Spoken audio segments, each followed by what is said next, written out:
Hello everyone, this is Joy, your instructor for computer networks, and today we are going to see the ARP. So the first question is that what is ARP? The network has many protocols such as the Internet Group Management Protocol, Internet Control Message Protocol, then IPv4 or IPv6 and ARP and RARP. So the full form of ARP is the Address Resolution Protocol. But still we don't know that what is ARP and why it is needed. So let's try to understand the Address Resolution Protocol with an example. So as you can see on the screen, there are three devices A, B and C are connected to router. Now each device is having their own IP address and MAC address. Suppose device A want to send message to device B. So in order to do so, in the application layer of device A, the message will be added. For example, A wants to say hello to B. So hello is added in the application layer. In the transport layer, the port addresses are added. But right now we are not interested in the application layer or transport layer. In the network layer, the IP address of the destination will be added. So device A knows the IP address of the destination, so A is adding the IP address 153.52.9.1 in the network layer. Now after that, in the link layer, A has to add MAC address of the device B. But right now A doesn't know the MAC address of device B. So if A forwards this message to the router, because of the router doesn't know the MAC address in the packet, router is not able to forward the message to the appropriate destination. So this is the problematic. So device A should know the MAC address and IP address in order to send the message. And that is why we need the address resolution protocol. In the address resolution protocol, if any device only knows the IP address of the destination, before sending any message to the destination, device will ask the MAC address of the destination device so that it can forward the message appropriately. So let's see first the packet format of the ARP. You can see on the screen, this is the packet format of the ARP. The length of the packet is 32-bit and there are in fact 6 fields are there, so it becomes 192 bits. Let's discuss each and every field. The first field is the hardware type. Value in this field tells you what type of hardware is used under the network layer.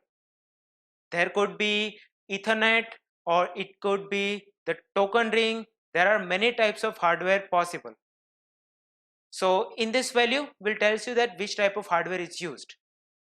Protocol type will tell you that what type of protocol is used at the network layer. So value in this field will indicate that it could be either IPv4 or IPv6.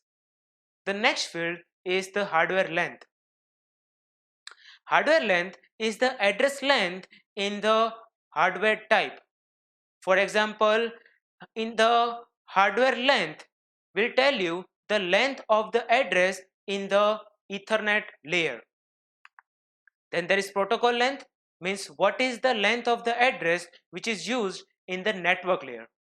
So there are only two options. It can be 32-bit or 128 bits. Then there is operation. There are two values are there, the request and reply. So if A wants to know the MAC address of device B, so in that case it will create request. If B is replying, then it will send with reply. Then there is sender hardware address. which is the MAC address of the device A. So in this field, the sender A, device A will add its own MAC address. Then sender protocol address, in this field, A will add its own IP address. Then after, the target hardware address. Now A doesn't know the hardware address of the target hardware address of B, right? So A will keep this entry empty because right now A is creating the request. So during the request, there is no value is entered in the hardware field, and A knows the protocol address, which is the IP address of the destination. A knows the IP address of the device B. So this packet will be encapsulated in the frame which is generated in the data link layer, and it will be sent. Now always remember that an ARP request is broadcast. Why ARP request is broadcast? Because A doesn't know the hardware address of the destination, so A will forward the request to all the devices. So A will send the ARP request, which is generated in the network layer, is encapsulated in the frame in the data link layer, and then after it will be forwarded.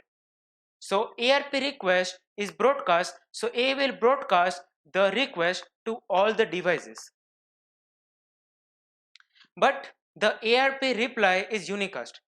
So whenever B receives the ARP request, from the value in the field, B finds that device A wants to know its MAC address.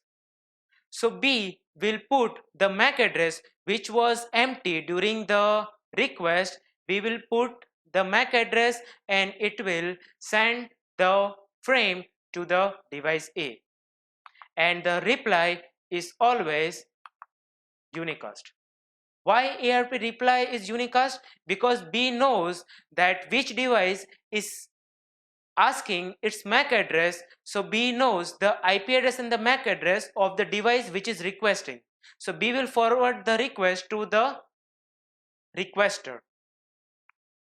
So this is how the ARP protocol works.